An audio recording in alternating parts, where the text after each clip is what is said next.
não necessariamente vivi o auge de Dragon Ball F, no sentido de que eu não era nascido quando a coisa toda começou, mas, como eu acompanho Dragon Ball há muitos anos e tá comigo desde que eu era bem pequeno, eu consegui viver bastante dessa grande mentirada. Eu nunca acreditei no AF, até porque eu já tive acesso à internet relativamente cedo, mas eu sempre achei a ideia irada.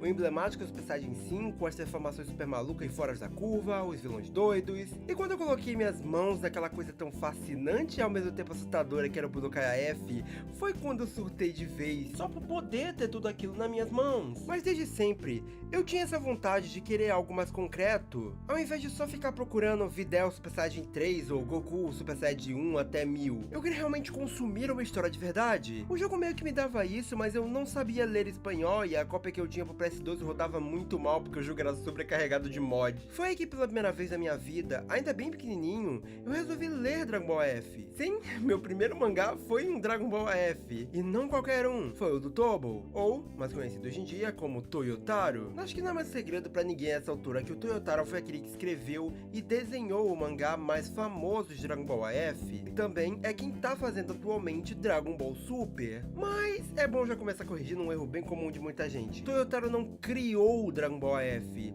só criou o mangá. Dragon Ball AF era praticamente uma lenda que várias pessoas podiam pegar e fazer a sua própria versão. Nem o vilão Zyko, que é o principal da história, foi realmente criado por ele. Ao que parece, ele foi na verdade baseado no que seria o Goku Super Saiyajin 9, mas personalidade, nomes e afins foi algo que o Toyo deu pra ele. Bom, hoje eu quero falar sobre essa obra meio curiosa e até um tanto nostálgica pra mim.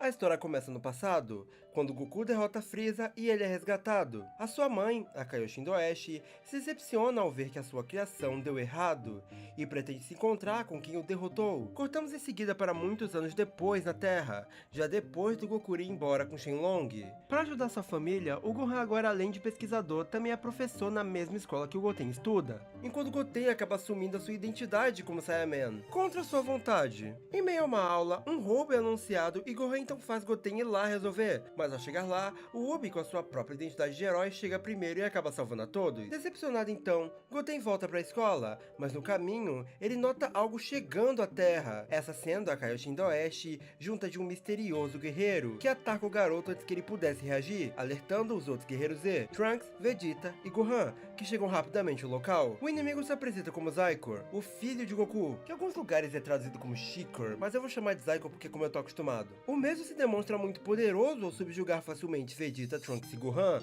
os colocando numa situação ruim. Com isso, Kiptoshin resolve intervir, principalmente ao ver que o Kaioshin da Oeste estava envolvida. Ao chegar, ela explica que sobreviveu por pouco ao ataque de Majin Buu séculos atrás, e vagou pelo espaço após isso, ficando então revoltada ao saber que mortais tinham acesso a um poder muito superior ao dos deuses. Então, ela se dedicou a criar algo que ultrapassasse o poder de todos, para que ela detesse algo maior que o poder que tinha. Então, ela roubou o DNA de Goku e fundiu ao seu, criando em teoria o guerreiro perfeito. Com a ajuda de Gohan, Kiptoshin sela Zyko na reconstruída espada Z, e em seguida se sacrifica para deter a Kaioshin do Oeste e impedir que ela o liberte, embora depois ele volte morto ao planeta dos Kaioshins. Com isso, a espada racha e os guerreiros Z então são avisados que o selo era só temporário, porque os poderes de Zyko ultrapassavam muito os do Kiptoshin, então daqui a um mês ele acabaria se libertando. Junto a isso, após uns eventos anteriores, onde eles tentaram contratar o Goku, eles descobriram que o mesmo estava vivendo no reino dos dragões.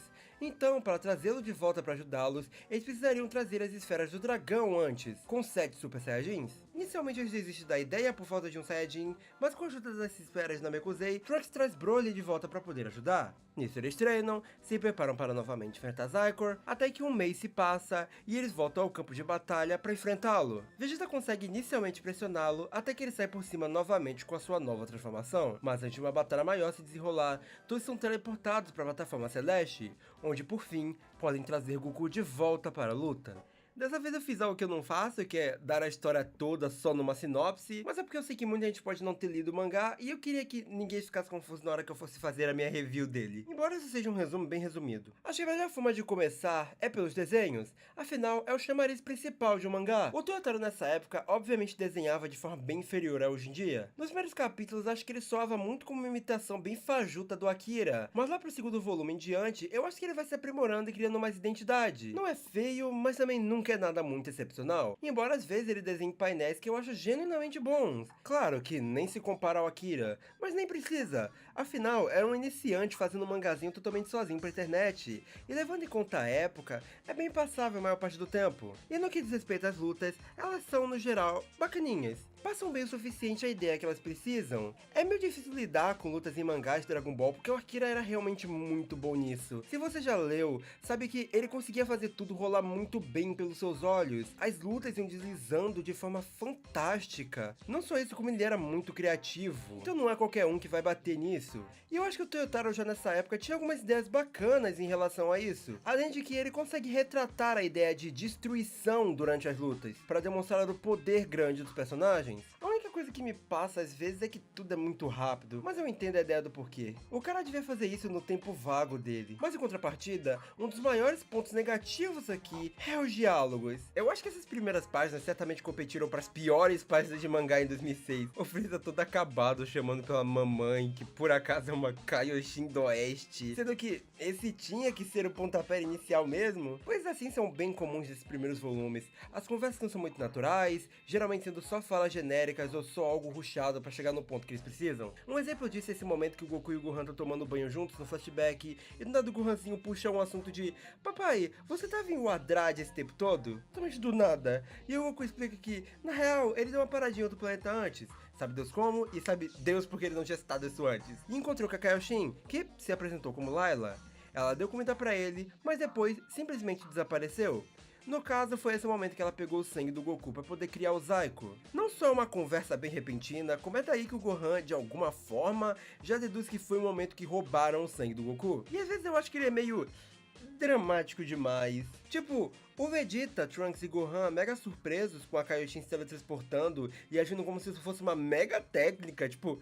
Calma, gente, o Goku já fazia isso desde Saga Cell. A Layla por si só é uma personagem meio vergonha alheia no geral, embora eu até ache interessante esse conceito de que ela sente raiva de ser uma divindade e não ser tratada como tal. E a personalidade desses personagens não soa muito consistente, algo que eu já vou me aprofundar daqui a pouco. Isso, porém, felizmente vai melhorando com o passar dos volumes, até ficar até que algo bem bacana e ter boas ideias sendo usadas aqui. Quando o Broly é revivido, ele volta bem descontrolado, até o Gotenks botar ele no lugar e prender o mesmo. Ele acaba fugindo depois com a ajuda do Vegeta, e quando isso acontece, ele começa a ter alguns flashes da sua vida com o pai, principalmente ao ver uma criança com a sua família, pretendendo matar todos eles, até que o Pekuhan surge, ele tava no reino dos dragões junto com o Goku e foi dar uma mãozinha, mas ao invés de ser uma luta para realmente derrotar o Broly, o Pekuhan usa sua superioridade em poder de luta para deixar o mesmo extravasar. Ele tenta fazer ele encontrar a razão da sua raiva, realmente dando um tipo de terapia, até fazer ele cansar e desistir. E aí sim, depois disso, ele conversa com Broly para fazê-lo ajudar e trazer o Goku de volta, o ajudando também em um treino para poder manter o seu controle. É um momento bem bacana. Já me aproveitando da deixa do Broly, algo que o Toyotaro faz aqui é pegar uns personagens aleatórios de filmes e inserir na história. O Broly, Cooler, Tapion,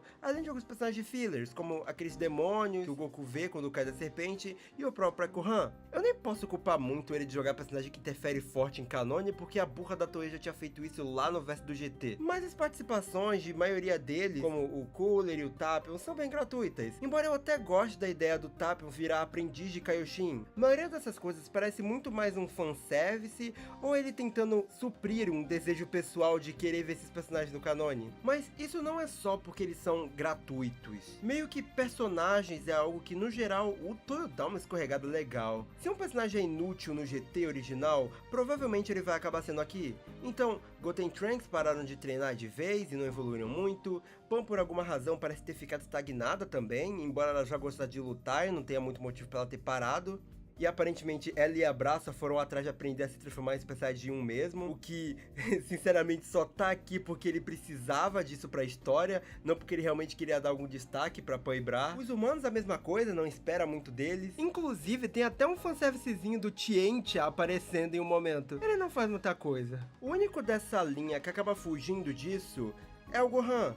que, embora estude e trabalhe, tirou um tempo, sabe, de Deus onde para continuar treinando e assim despertou o Super Saiyajin 4, sendo o mais forte da Terra nesse primeiro momento, e o que chegava mais perto de conseguir segurar uma luta com Zaiko, embora ele ainda fosse muito mais forte que o Gohan. Mas pra eu não ser injusto, ele deu um destaque fantástico pro Kiptoshin. Como eu comentei, é ele que sela o Zaiko com a ajuda de Gohan e também dá a vida pra levar a Kaioshin do Oeste. A ideia dele dar tudo de si pra proteger a Terra é uma gigantesca redenção ao Shin, já que ele falhou em fazer o mesmo lá na Saga Buu, e ele faz isso de forma até que bem coerente aqui. Não é que ele é mais poderoso, ele tem uma técnica forte e é esperto. Tanto que, ainda assim, por não ser tão forte quanto o Zaiko, o selo é temporário. Depois ele até ajuda o Trunks e Goten a voltar pra Terra quando eles estão na Namekusei. O bichinho é mó MVP, mas isso me pegou mesmo em alguns casos mais irracionais, como o Ubi. Ok, ele virar um herói e tal, acho bem a cara dele, mas por que ele parou de treinar? E se não parou, como ele se achou fraco o suficiente pra nem ir ajudar na luta contra o Zaiko? Pô, o Ubi era pra ser o mais poderoso, e treinando ele devia pelo menos ficar ali parelho ao Gohan. E mesmo após o treinamento, a maioria desse povo basicamente não tem muita utilidade, porque eles nem chegam a tempo da luta antes de trazer o Goku. Não faz muito sentido o Toyotaro ficar preso a conceitos ruins do GT, quando ele vai contra eles para poder dar o Super Saiyajin 4 pro Gohan. No caso do Vegeta, ele dominou a transformação também sem os raios Bluetooth, mas não ficou muito forte nesse meio tempo. Depois daquele mês, quando o selo é rachado então, o Vegeta treina com Trunks esse que agora tá farmando aura com visual de cabelo grande, mas continua inútil, e cria uma nova forma de lutar, masterizando as transformações, basicamente dando utilidades diferentes para cada uma delas. Uma para ataque, defesa, velocidade. Isso obviamente veio bem antes do Vegeta usando o God para poupar energia e o Blue para atacar lá na Saga Black. O que me faz pensar que o Toyotaro puxou essa ideia daqui. Mas logo esse plano do Vegeta acaba dando errado, porque o Zaiko se transforma e enche ele de porrada. E o Vegeta no geral tá meio escanteado aqui. Me incomoda como ele tá muito mais semelhante ao Vegeta birrão da Saga Cell e menos com o do GT. É irritante momentos como ele repetindo 1 zilhão de vezes que eles não devem reviver o Goku, mesmo que eles claramente precisem dele. Além da sua arrogância parecer muito maior do que deveria. Muito engraçado, aliás, o Kuririn vai pra batalha após ter tirado uns treinos com a 18, o que com certeza não levou muito poder dele. Eu me pergunto que raios o Toyotaro planejava com isso. Sobre o Goku, eu acho esses segmentos dele no Reino dos Dragões bem da hora. É legal ver ele em paz, só tirando uma lutinha ali e aqui com o Pai Gohan, e eles vivendo junto dos outros dragões, agora bons após serem purificados na porrada. Ver o Ômega sendo não só um cara legal, como ajudando e dando conselhos de como o Goku poderia voltar, é muito interessante. Mas eu não sou fã que eles tragam o mesmo tão cedo de volta.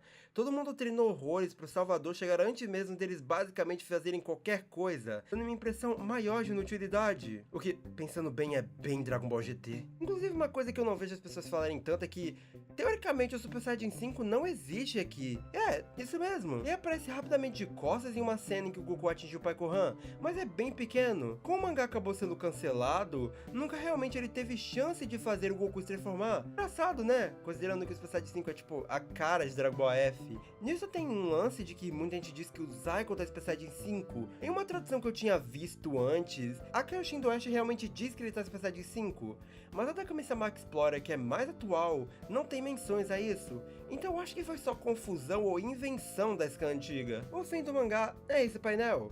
Mas após disso, o Toyo fez um fim, talvez fim, que é um tapa-buraco que ele fez pra caso ele nunca terminasse esse mangá. Nele vemos o Kami já bem velho, contando a história do próprio Dragon Ball F pro Goku e Vegeta Jr., deixando a Terra no momento que ele percebe que eles poderiam proteger o mundo.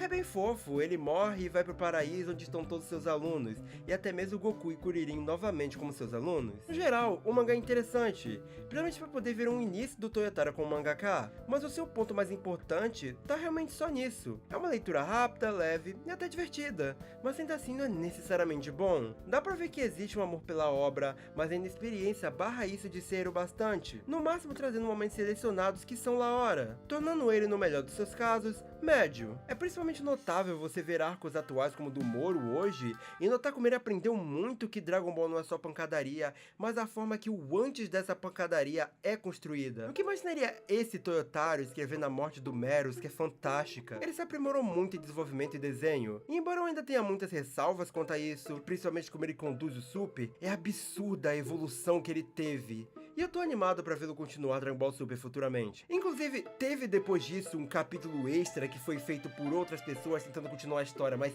Ele é bem sem graça, é totalmente rushado, o Goku vira Super Saiyajin 5 como se não fosse nada, não é muito bacana. Dragon Ball AF não é o melhor fã mangá de Dragon Ball, nem mesmo o melhor do Dragon Ball AF no geral, mas a ideia de que isso basicamente foi um prelúdio do que viria a ser o Super é meio engraçado e é um mangá interessante de estudar. Obrigado por ver mais um vídeo rabitático até aqui, dá like, se inscreve e aperta o botão de hype caso disponível, além de ver os outros vídeos, caso você queira. Tchau!